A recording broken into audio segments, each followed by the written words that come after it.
Okay, what's going on YouTube? Out here early in the morning, back at it. I know it's been a while, but believe me, I had to call it quits with the record temperatures that we had, 110 degrees, a lot of days. And this started around May. Highly unusual. That's very unusual for my area anyway. They usually don't hit the hundreds until, like the latter part of June, the earliest, and then July. And then that's just like 100, 98, 100, 102. That's, we get that a lot, maybe 15 days out of the year.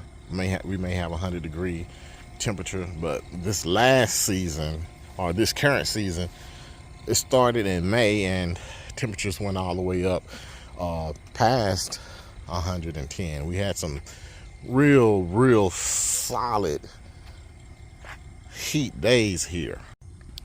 But anyway, so we bounce around from one extreme to the next. I don't know if you saw the video uploaded. That was rain. We got rain for 5 days straight. I did anyway. I couldn't get a chance to get the grass to cut the grass because the grass was wet all the time. It appears that we might be done with these 100-degree days. That'll be great.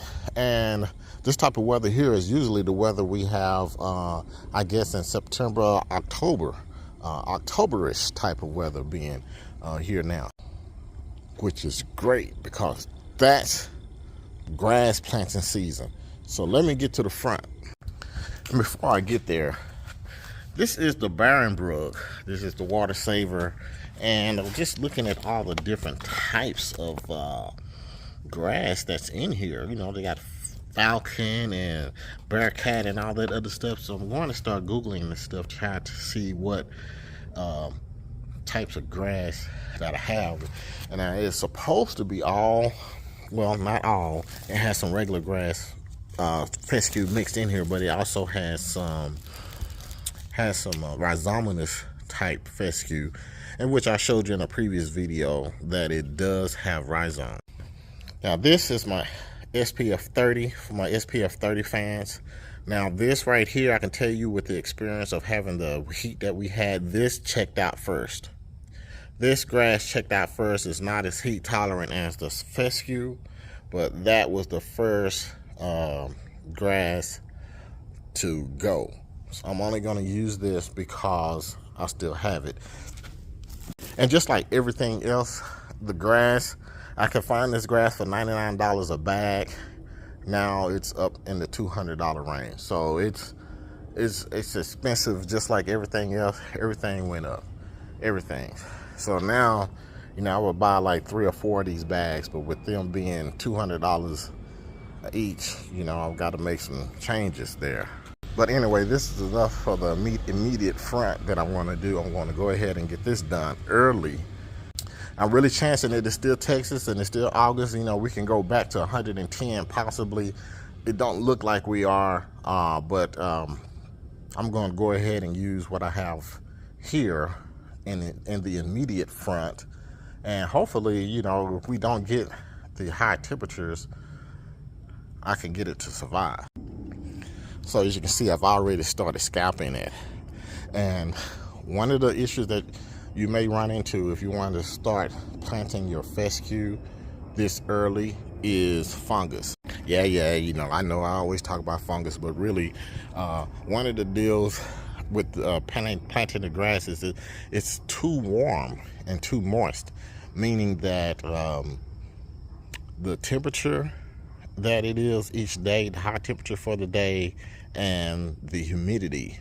There is a magic number with those two numbers, which is 150. It's a 150 rule. Whenever those numbers equal 150, the temperature plus the humidity, that's prime fungus growing weather. And with the temperatures being 85 to 90 degrees each day, and we're having 60% humidity, then there you have it. But look at how much grass survived. Now that full sun area, obviously took the grunt of it. And this is with I didn't water it. I did not drown it with water. I kept with the 1 inch a week schedule, partially because, you know, it's so expensive.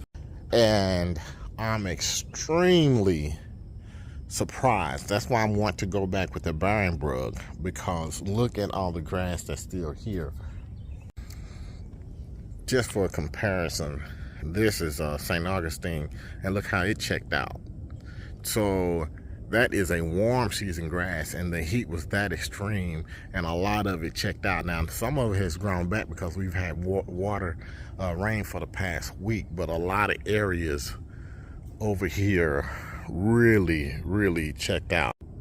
But that water really brought it back. As you can see here, a lot of this warm season grass, it checked out. I have some over there in the corner. I have a lot over here. So I'm saying that to say this: if the warm season grass, the most resilient grass for heat, is going to check out, what do you think this grass is going to do, which is a cool season grass? But the fact that it's still here in the amount that I have is saying a lot.